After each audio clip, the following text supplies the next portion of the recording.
اور وہ ہے TMR کا. یہ جانوروں کی خوراک ہے.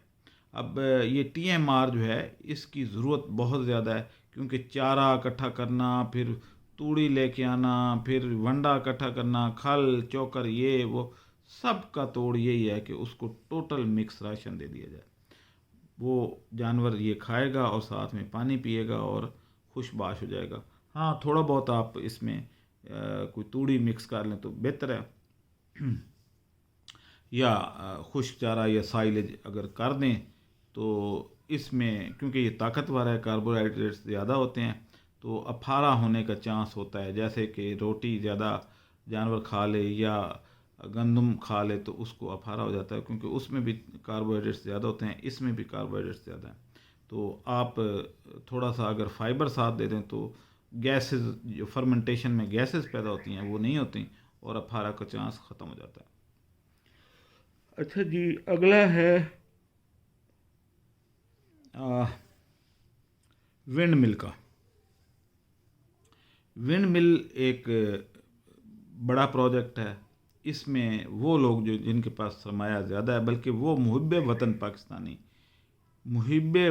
پاکستانی انویسٹرز جو آج کل، کیونکہ اور تو کوئی کاروبار اتنا رہ نہیں گیا، کوئی اکا دکا ہی کاروبار ہیں جو چل رہے ہیں، تو لوگ زیادہ تر فیکٹریاں بند کر کے گھر بیٹھے ہوئے ہیں.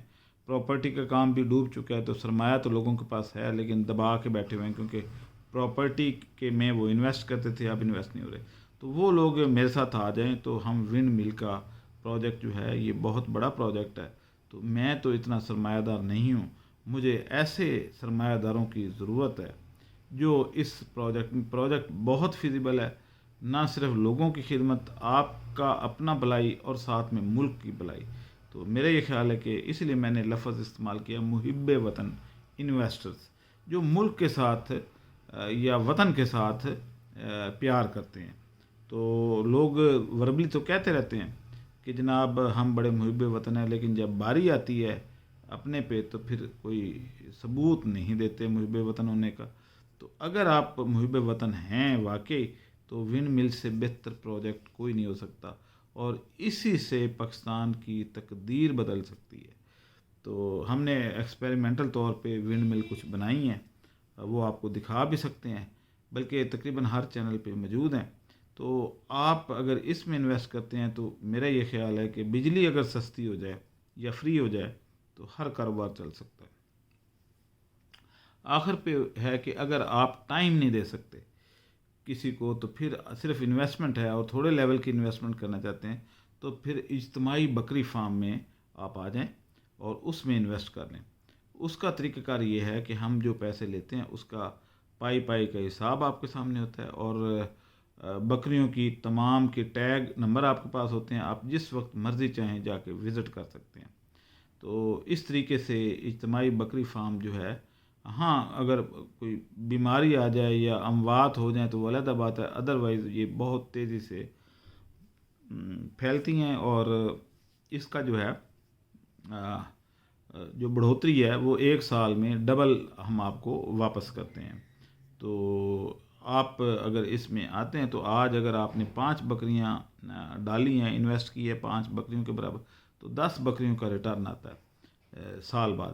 تو کمپیریٹیولی سیف کاروبار ہے اور سنت پیغمبراں ہے، سنت رسول ہے، پیغمبروں کا پیشہ رہا ہے. تو میرا یہ خیال ہے کہ اس میں کوئی مذائقہ نہیں ہے کہ اس میں انویسٹ کیا جائے. دیکھ بھال اجتماعی ہوتی ہے وہاں پہ، اور ٹوٹل جو ہے گریزنگ پہ ہم کر رہے ہیں، یعنی اپنے ہی فارم پہ جو لوسن کے کھیت ہم نے لگوائے ہیں ان میں گریزنگ یہ کریں گی، اور اس طریقے سے ہمارے پاس ایک بہت اچھا جو ہے فارم ڈیولپ ہو جائے گا. اور سرمایہ جب سال میں ڈبل ہو جائے تو آپ یوں کہہ سکتے ہیں کہ بھائی 100% پروفٹ سال بعد. ویسے کوئی کاروبار بھی جو ہے اس میں جو ترقی کی شرح یا پروفٹ کی شرح ہے وہ 15 سے 20% ہوتی ہے، لیکن اس میں 100% بھی ہے. تو آج کا ویلاگ بس اتنا ہی تھا.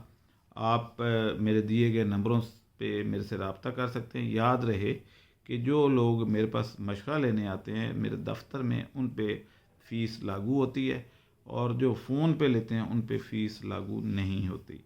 تو اس لیے بار بار یہ مت پوچھا کریں کہ جناب فیس ہے یا نہیں ہے. تو اب مجھے اجازت دیں. اللہ حافظ.